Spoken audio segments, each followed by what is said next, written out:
The second of the naturalist argument, and this section 3, is cosmological argument.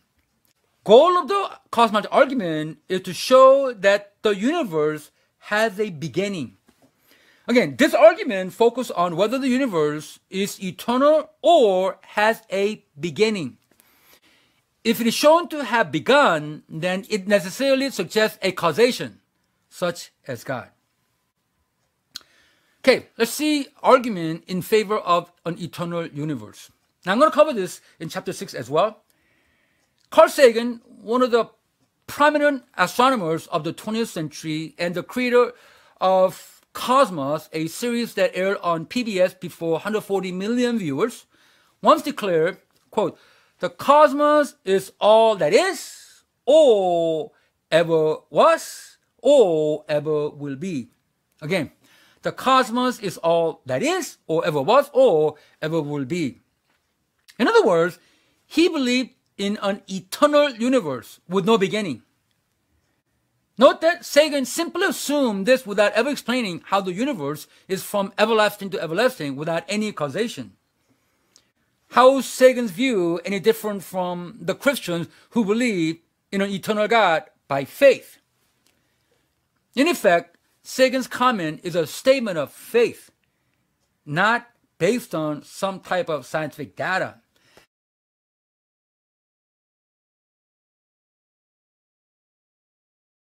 It behooves me to ask how Sagan knew that eternal universe.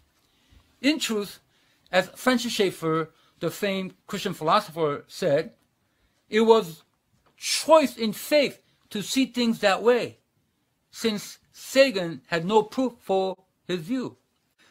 The inconsistency of Sagan is clearly demonstrated in a scene in the movie The Beautiful Mind, which is based on the true story of John Nash, a brilliant mathematician and the Nobel laureate in economics.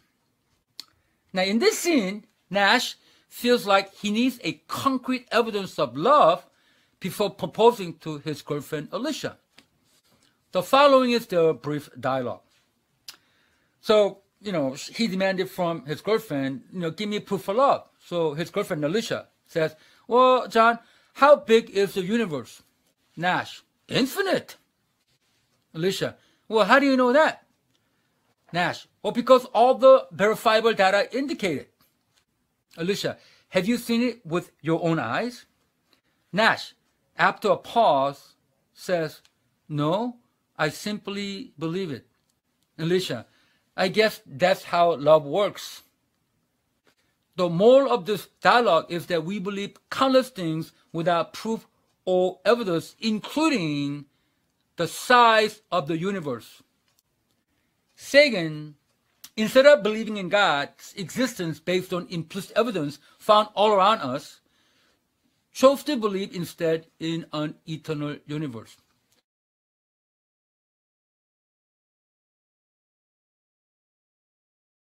So, you have eternal universe, and then there's an argument in favor of eternal physical laws.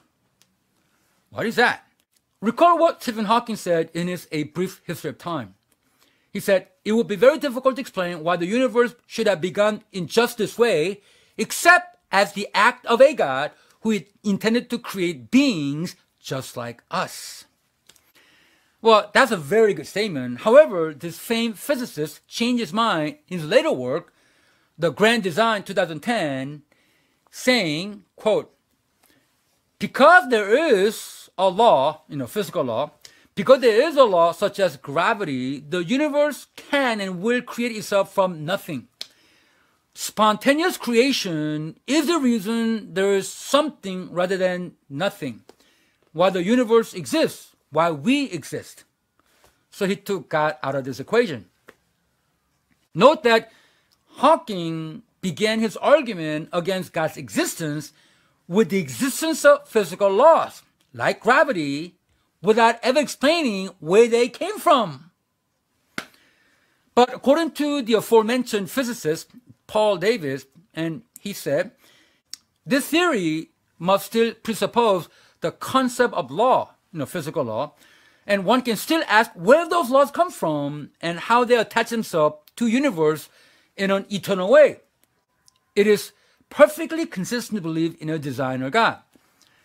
This then is a case of believing in eternal laws, eternal physical law, without explaining where those laws come from. Instead of eternal God, Hawking began with gravity, but he didn't explain where it came from. Therefore, Hawking's comment is a statement of faith as well. Now let's see what we have as an argument in favor of a created universe. Most cosmologists continue to adhere to the Big Bang theory, which supposes a universe with a beginning, and find eternal universe scientifically implausible. See, most cosmologists, Big Bang, I'm not going to say it's biblical, but at least there's one part that we can really utilize to point out that God created the world out of nothing. You see, Big Bang means that the universe had a beginning. We believe in a universe that had a beginning. Now, according to William Lane Craig, quote, in 2003, cosmologists Alvin Bohr, Alan Kuth, Alexander Vilenkin were able to prove that any universe that is, on average, in a state of cosmic expansion cannot be eternal in the past, but must have had an absolute beginning. So upon examining our universe in a state of cosmic expansion, it cannot be eternal, but had to have an absolute beginning. According to Vilenkin, cosmologists can no longer hide behind the possibility of a past eternal universe. There is no escape. They have to face the problem of a cosmic beginning. So no eternal universe, but universe that had a beginning. So continuing with the thoughts of William Lane Craig, it follows then that there must be a transcendent cause that brought the universe into being, a cause that is plausibly timeless, spaceless, immaterial, and personal. That, according to theism, is an intelligent designer, also known as God. So, we have three choices in front of us to explain the beginning of our universe. Eternal universe, eternal physical laws, or eternal God. Of course, atheists like Sam Harris would immediately rule out God because he, due to the sin within him, not just in me too, right? So I'm not just pointing him out as a sinner, suppresses the truth. That is, what may be known about God, which is plain to man. Romans 1:18. In light of that, the cosmological syllogism would stipulate the following, according to Craig. First, everything that exists has an explanation of its existence, either in the necessity of its own nature or in an external cause. If the universe has an explanation of its existence, that explanation is God. Third, the universe exists. It's not an illusion. It exists. In the fourth leg of this syllogism of cosmology, the explanation of the universe's existence is God. So that's how this syllogism works with respect to cosmology. Okay, another reflective question.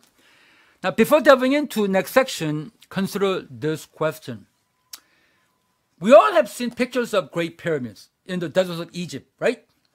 The enormous Stonehenge in England and giant stone statue buried in Easter Island. We cannot deny their existence, even though we don't know who or how they were created. So, is not knowing who and or how they were created a justifiable ground for insisting that no one created them and that they were just planted there? No one in their right mind would believe that.